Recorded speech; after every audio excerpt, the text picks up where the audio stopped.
There are just 16 days left before the November election now, and starting tomorrow, the more than 18.5 million Texans who registered to vote can begin voting early. WFAA's Sydney Persing explains what you need to know before you cast your ballot.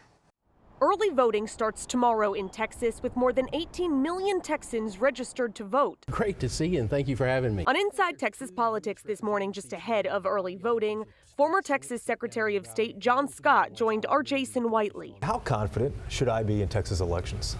I think extremely confident. Really? Yeah, I think that all the money and effort that goes into it, as well as all the people involved in it. If you're voting early, you want to check the operating hours of your specific voting location.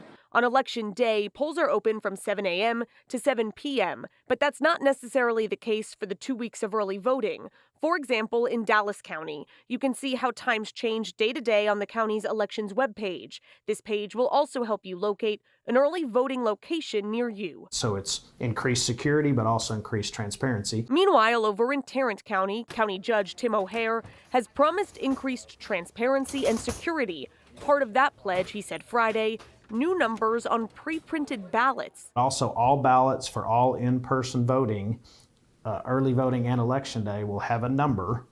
And so folks can actually look at their number, see their number, and then go back in later to make sure that number was counted. More Texans than ever in state history are registered to vote, but you still need to cast a ballot to vote. Anything concern you going into early voting and just a few weeks away from Election Day? You just hope people take the time to go vote. Early voting runs through November 1st. October 25th is the final day to apply for a ballot by mail. In Dallas, I'm Sydney Persing.